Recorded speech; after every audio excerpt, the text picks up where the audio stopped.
Olá pessoal, hoje eu vou falar aqui um pouquinho de como eu faço para ter um pouco mais de eficiência nos meus projetos, né, na minha vida em si.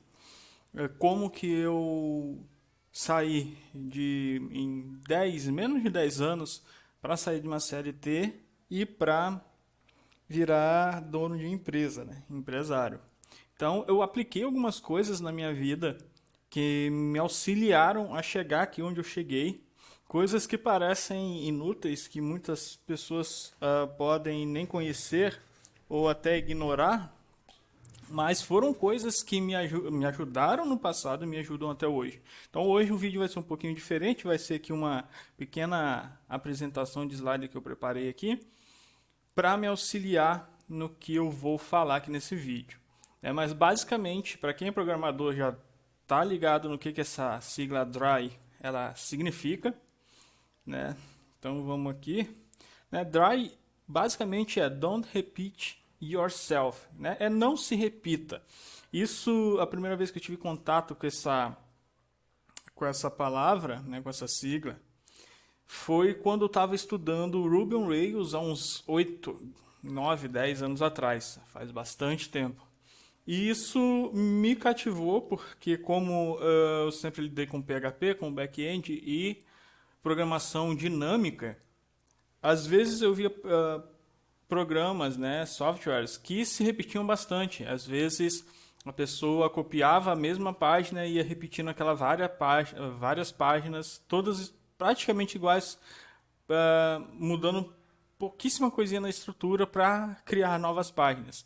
E quando tu lida com linguagem dinâmica, isso já não é necessário. Tu consegue criar ali um template, uma base, para você não ficar se repetindo. Então, na época que eu estava estudando, o Ruby on Rails era bastante focado nisso, e hoje em dia ainda é, nessa questão de não se repetir. Né? Então, você não fazer mais do mesmo. E eu trouxe isso, tirei isso do contexto de programação e trouxe isso para a vida, né? Como aplicar isso no dia a dia. Então é isso que eu vou tentar passar aqui para vocês um pouquinho. Como é que eu faço? A primeira coisa, como que eu aplico o Dry na minha rotina. Uma coisa muito importante, até por conta de eu ser autodidata, mas desde a escola eu fui alfabetizado em casa, que eu morava muito longe da escola, mas eu fui alfabetizado até a quarta série em casa. Então eu já entrei na escola já sabendo ler, escrever e sabendo muito mais até do que os alunos da minha sala sabiam, né? Então eu fui jogado lá para a terceira série de uma vez. Então, uma coisa é evitar pergunta que já tem resposta. Isso daqui é uma coisa que eu levo para a vida, tanto para mim quanto para pessoas ao meu redor que eu escolho estar ao meu redor, trabalhar comigo ou para a vida. Tipo, pessoa que faz muita pergunta desnecessária é perda de tempo. Né? E eu fazer perguntas desnecessárias que eu posso conseguir a resposta também é perda de tempo, tanto para mim quanto para outra pessoa. Né? Então, uma coisa é, tipo, tente eliminar perguntas que você consegue a resposta sozinho. Muitas vezes, quantas vezes eu tive pessoas com relógio no pulso perguntando a hora para outra pessoa, ou com o celular na mão perguntando a hora para outra pessoa, né? Então, tipo, aqui eu estou colocando num contexto mais de projeto, de você estar trabalhando ali numa equipe, né? E já focando aqui um pouquinho no contexto do canal, né? Mas tem pessoas que vão perguntar qual que é a senha do e-mail, qual que o detalhamento de tal projeto, sendo que lá na equipe provavelmente já vai ter um arquivo que detalha tudo isso, já vai ter um arquivo lá que o pessoal compartilha as senhas, já vai ter uma organização, sei lá, num Trello da vida, mostrando o projeto, né? Então, tipo, eu vejo perguntas o tempo todo dessa maneira, tipo, como é que eu faço isso, como é que eu faço aquilo?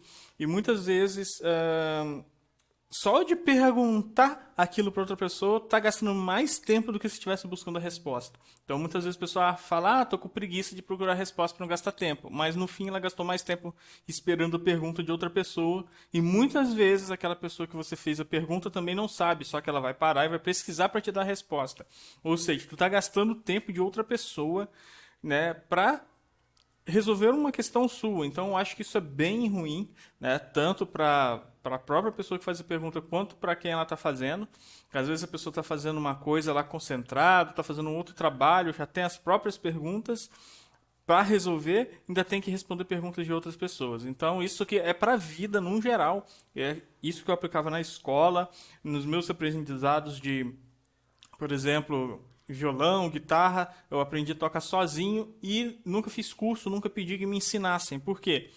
Eu sabia que eu tinha nas mãos como ter aquela resposta sem ficar perguntando. Então, se você está perguntando coisas que já têm resposta, é bem provável que você vai fracassar no teu projeto, né? Seja ele qual for. Ah, vai aprender a tocar violão, mas tu tá o tempo todo perguntando como fazer uma nota, como afinar o violão, sendo que hoje em dia é muito mais fácil que tem afinador digital, hoje em dia tem vários sites que ensinam a fazer cifra, então se você está perguntando demais, é porque você não está disposto a desprender tempo em aprender. Mesma coisa para o mundo digital. Ah, você está querendo aprender a mexer no Photoshop.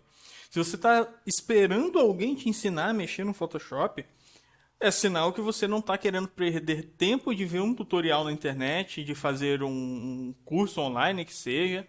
Então, tipo, veja se as perguntas que você faz realmente fazem sentido, né? Ou são um parâmetro para você ver, para você pesar se aquilo dali você está realmente querendo ou você não está disposto a dedicar o seu tempo para responder aquelas perguntas. Uma outra coisa que eu sempre fiz é automatizar processos. Eu odeio ficar fazendo a mesma coisa, exatamente a mesma coisa, sempre. Então, se tem como automatizar, eu vou automatizar, né? Até por isso que eu virei programador, porque eu sempre gostei de automatizar. Então, eu não vou ficar fazendo as coisas repetidamente se eu posso colocar um robô para fazer para mim, escrever um código que vai fazer. Na vida, isso foi sair da CLT, por exemplo. Então, se eu poderia ter um empreendimento que gera dinheiro para mim, por que eu vou ficar fazendo a mesma coisa repetidamente todo mês para poder ganhar aquele salário? Então, isso foi uma coisa que eu trouxe do Dry para a minha vida. Então, automatizar processos. E esse automatizar tem também a ver com as perguntas ali, por exemplo. Né? Às vezes você faz a mesma pergunta porque você esqueceu a resposta. Por que não anotou a resposta? Por que não guardou aquela resposta importante para uma pergunta importante? Né? Por que esquecer se você pode anotar? Então, uma dica é anotar. Eu sempre tive lá meu caderninho de anotar coisas importantes. Né? Quando eu estudava música, por exemplo, eu escrevia as cifras na mão, né? Desenhava ali o bracinho do violão, escrevia as cifras, fazia ali a marcação. Eu fazia tudo manualmente para ter aquilo ali quando eu precisasse. Então eu tinha cadernos completos com cifras e cifras para mim poder olhar mais tarde, ao invés de ficar perguntando: fulano, como é que faz um dó? Fulano, como é que faz um mi? Né? Então, tipo, sempre anote coisas importantes.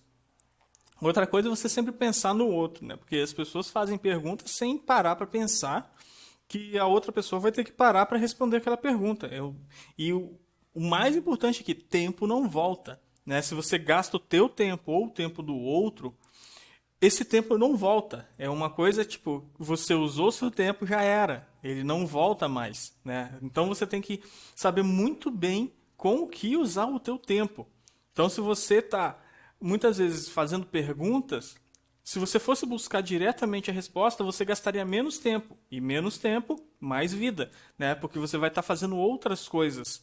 Então, tipo, pare para pensar se de repente você está sendo justo com as pessoas ao seu redor, de gastar o tempo delas com perguntas que você mesmo poderia conseguir, né? Por exemplo, a questão da hora. Às vezes você está com o celular na mão assistindo um vídeo e para você não parar um vídeo, sei lá, que está lá em tela cheia, ou você está jogando um jogo, você pergunta a hora a outra pessoa que também estava fazendo alguma coisa e teve que parar para te responder a hora. Vê se eu não acho isso muito legal, né? Você deixou de gastar o seu tempo de parar o que você estava fazendo para fazer outra pessoa parar e fazer o que você deveria estar fazendo, né? Então, tipo, tenha essa empatia pelo tempo alheio.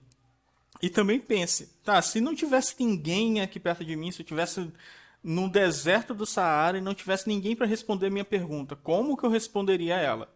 Provavelmente você vai conseguir um meio de responder aquela pergunta da melhor forma possível. Então eu sempre penso isso. Tá, e se não tivesse ninguém aqui, o que eu faria? Então, tipo, esqueça, né? Pare de achar que você é dependente de alguém para lhe dar respostas. Isso é uma forma de otimizar o teu tempo e também o teu aprendizado, porque na hora que a gente para de achar que a gente precisa ficar perguntando, o nosso estudo, o nosso aprendizado, ele se torna muito melhor. Porque a gente passa a absorver de forma mais direta ali, o conhecimento, de forma mais ativa. Né? A gente para de ficar esperando a resposta e vai buscar a resposta. A dica 3, né, é assuma riscos. Tem muita gente que faz perguntas simplesmente por não acreditar que a resposta dela mesma é a resposta correta. Né? Isso vem muito da escola, né, de você ter que fazer a prova e perguntar para o professor se está certo ou errado. Isso é uma coisa que é cultural até, de você ter alguém validando o que você fala. Só que, por exemplo, se você quer ser um empreendedor, se você quer ser um freelancer, se você quer sair da bolha convencional e ser alguém fora da curva, você precisa assumir riscos. Então não tenha medo de errar. Né? Muitas vezes você fica só ali esperando. Você sabe a resposta, você tem a resposta, você sabe que aquela resposta é a resposta correta, mas ainda assim você fica esperando que alguém concorde com você para validar a sua ideia. Então para de procurar validação. Isso vai te atrapalhar em vários âmbitos da vida também.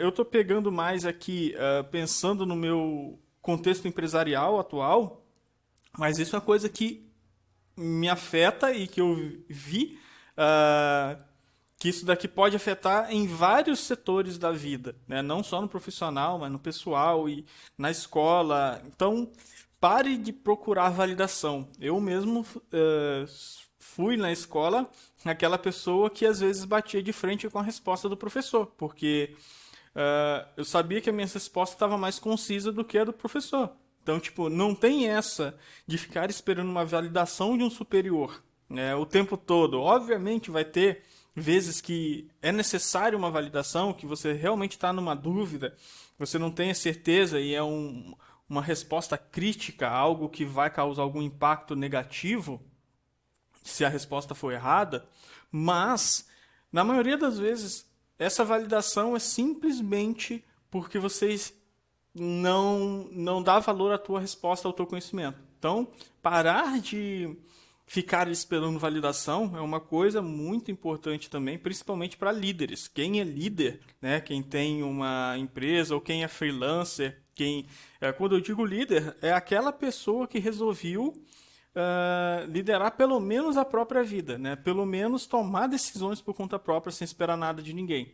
Então, tipo, se você precisa, né? Se o teu plano de vida é ser uma pessoa extremamente independente, você precisa parar de esperar validação, de esperar que outra pessoa diga que a sua resposta está certa ou errada. Né? Assuma um risco. Se tiver errada, está errada, assuma e resolva. Se está certa, ok, o bônus, toda a glória da resposta certa é sua. Então pare de ficar, né, esperando que alguém valide o teu conhecimento, a tua resposta.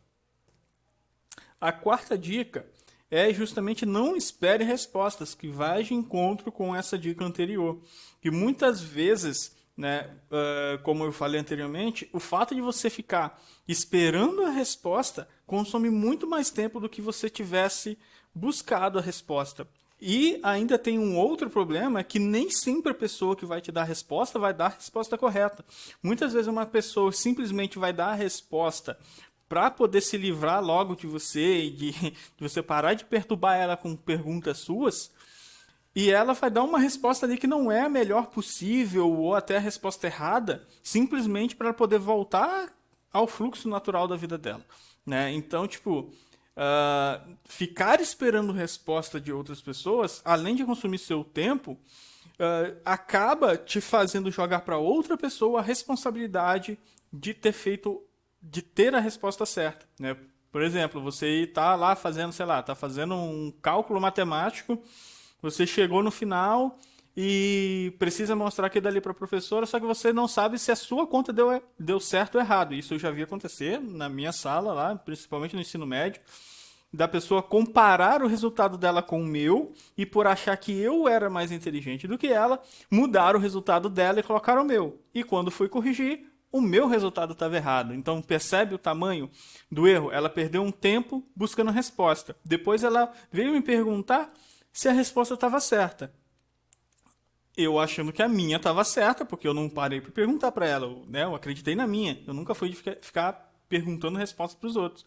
Acabando a minha estava errada e ela errou porque não acreditou na própria resposta. Então, tipo, perguntar para outras pessoas achando que elas vão ter respostas melhores que a sua é uma ilusão, né? É só mesmo você jogando de lado a responsabilidade de assumir o risco do erro, né? Então, errou? Não foi culpa minha, foi fulano que errou, porque eu, não, né, eu segui a resposta dele. Então, é muito fácil você culpar os outros pelas respostas que você não quis colocar sua mão no fogo para dar. Só que aí você entra naquela. Às vezes as pessoas vão te dar respostas melhores do que a sua, obviamente.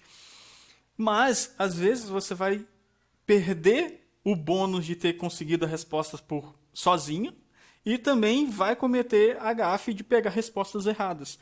Então, você é mais riscos do que acertos nessa questão de você ficar esperando resposta, né? Então, se você fez uma prova e você errou, você é o culpado pelo erro. Se você fez uma prova e você acertou, você recebe todo o bônus, né? Você percebe que você é capaz de fazer aquilo e isso é muito melhor do que você simplesmente focar, tipo, quero ter a resposta certa de fulano só para ter a resposta certa. Muitas vezes ter a resposta errada tem um efeito até mais produtivo, melhor do que ter a resposta certa simplesmente por ter, porque não foi você, foi outra pessoa que deu aquela resposta. E por último, a dica número 5 é não seja um aluno medíocre. Isso é para a vida toda. Quando eu digo aluno, principalmente para quem é da nova geração e quem lida com o mundo digital, sabe que a gente aprende o tempo todo, né? A gente é um eterno aluno. E para quem gosta de aprender, sabe que não dá para parar de aprender nunca na vida. Então seja sempre um aluno excelente no decorrer da sua vida, porque você vai estar sempre aprendendo alguma coisa, né? Quando você é criança, você aprende a andar de bicicleta, andar de skate, aí você é adolescente começa a aprender, sei lá, a cozinhar, a mexer no computador, e quando você é adulto, você tem que aprender a arrumar a tua casa, você tem que aprender a fazer funções no teu trabalho, e quanto mais você evolui dentro do teu emprego ali, do teu trabalho, da tua função ali profissional, você vai tendo que aprender a fazer cada vez novas coisas, e é assim para sempre. Então não existe isso de ser, né, aluno na escola, não, você é aluno na tua vida inteira, né? Então, tipo, essa dica aqui é agora com você, é você que assume os riscos, você que tem que dar as respostas, né? Lá na escola era você que fazia pergunta para o professor e o professor te respondia. Professor, qual é o continente tal, os países de continente tal, né? Qual é a capital do não sei o que? Você perguntava e o professor respondia, porque o dever dele era te ensinar. Apesar das respostas estarem no livro. E você, ao invés de ler o livro, perguntava ao professor. Mas ok, estamos na escola. Só que tem pessoas que passam para vida adulta ainda com a mesma mentalidade. Tipo, eu tenho que perguntar isso para alguém. Alguém tem que me dar resposta para isso. E isso é uma coisa que eu já consegui identificar em pessoas que não tiveram sucesso como profissionais, não tiveram mais sucesso como profissional, porque justamente ficam esperando validação de superiores, então não acreditam plenamente no próprio potencial. Que é uma coisa que, como eu sempre tive isso desde criança, de acreditar em si, né, de não esperar que as pessoas me digam o que fazer, isso fez total diferença nessa minha jornada de 10 anos até hoje, para me tornar empreendedor. Quando eu resolvi largar o meu emprego CLT e virar freelancer, muita gente achou estranho Muita gente achou loucura eu pedir demissão de um serviço totalmente estável, que provavelmente poderia subir de cargo, mas que jamais me daria o ganho que eu tenho hoje, por exemplo. Né? Mesmo que eu subisse de cargo, sei lá, se eu fosse o chefe da empresa, eu acho que eu não ganharia o que eu ganho hoje. Então, tipo, as pessoas muitas vezes não vão saber te dar um norte, te dar a resposta. É você que tem que assumir o risco de procurar a resposta por si, porque a resposta depende de muitos fatores, né? Então, a resposta às vezes ela é personalizada, não tem como outra pessoa responder. E as respostas que não são personalizadas já estão aí, basta procurar. Então, tipo, pare de ficar esperando resposta, assuma esse risco agora que você é adulto e passe a dar respostas. Pessoas de valor no mercado, aí já vamos ir um pouquinho agora para o mercado mesmo profissional. As pessoas que têm mais valor dentro do mercado são as pessoas que dão respostas, não as pessoas que fazem perguntas. É porque tem muita gente que fala, ah, tá, patrão ganha mais do que o funcionário deveria e não faz nada. O chefe, o dono da empresa, que realmente é líder, ele ganha mais justamente porque ele é a pessoa que dá as respostas. Se você chegar no empregado e perguntar algo sobre a empresa, fora do setor dele, por exemplo, provavelmente ele não vai conseguir responder, porque ele não está preocupado em aprender aquilo. Ah, o cara que é faxineiro, ele vai lá, ele vai saber tudo do setor dele, mas se você faz uma outra pergunta, ele já não vai saber responder porque ele não quis estudar sobre aquele outro setor. O patrão não. O patrão, se você perguntar sobre a faxina, ele vai saber o que tem que ser feito. Se você perguntar do financeiro, ele vai saber o que tem que ser feito.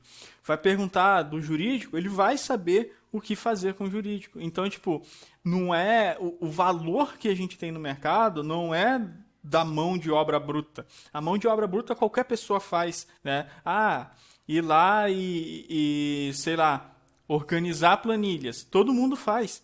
Qualquer pessoa minimamente treinada consegue organizar planilhas de uma empresa. Só que, como organizar aquelas planilhas? Né? Muitas pessoas não têm noção, né, de como dar essa resposta. E aí entra o papel do gerente, dos cargos superiores, que parecem fazer menos, né, do trabalho braçal, mas estão totalmente ligados a perguntas e respostas. Basicamente, né, os cargos inferiores ficam basicamente fazendo perguntas aos cargos superiores. E os cargos superiores têm a desenvolver melhor a capacidade de dar respostas. Basicamente é isso. Então, a partir do momento que você passa a ser excelente em dar respostas, você tem um alto valor no mercado. Porque para fazer pergunta, qualquer um faz. Né? Qualquer idiota faz perguntas. Mas dar respostas, você tem que ter uma certa capacidade, principalmente para você dar a melhor resposta possível. Então, um gerente de uma loja, se o faxineiro vai lá e pergunta que hora que eu tenho que limpar tal parte da loja. O gerente ele não vai dar uma resposta assim do nada. Ele vai ver, tal hora tem mais fluxo em tal lugar da loja, então melhor limpar nesse horário porque tem menos fluxo. Não é simplesmente uma resposta. E é isso que dá valor de mercado. Hoje em dia, eu presto consultoria em segurança, em performance, em programação. E, às vezes, só a consultoria, só o dar a resposta, já é muito vantajoso para meus clientes, porque simplesmente eu sei dar aquela resposta. Então, se você quer ter valor, se você quer ser líder, se você quer empreender, você precisa desenvolver um bom senso de autonomia na resposta, né? Você tomar decisões. Isso é imprescindível para quem é líder, quem quer estar no topo, né? Quem faz muita pergunta pode reparar, pode pegar e analisar o contexto que você vive. Quem faz mais perguntas geralmente está menos, né, está lá embaixo na cadeia profissional. E quem tem mais respostas, quem consegue fazer menos perguntas e dar mais respostas, está mais no topo, porque o que importa é a resposta. Né? Pergunta qualquer um faz. Né? Então, minha dica de hoje foi essa aí. Isso é o que eu aplico para a minha vida desde quando eu era criança até hoje. né? Essas são coisas que vêm, que fazem parte de mim e que eu vi que ajudam tanto na questão de programação, e questão de ser autodidata e aprender alguma coisa, na questão profissional, de melhorar como profissional, de hoje ter minha empresa. Eu jamais teria empresa se eu não tivesse implementado essas dicas na minha vida. Então isso daqui eu vejo como algo realmente útil e necessário para quem quer empreender. Então, essa aí é a dica de hoje e até o próximo vídeo.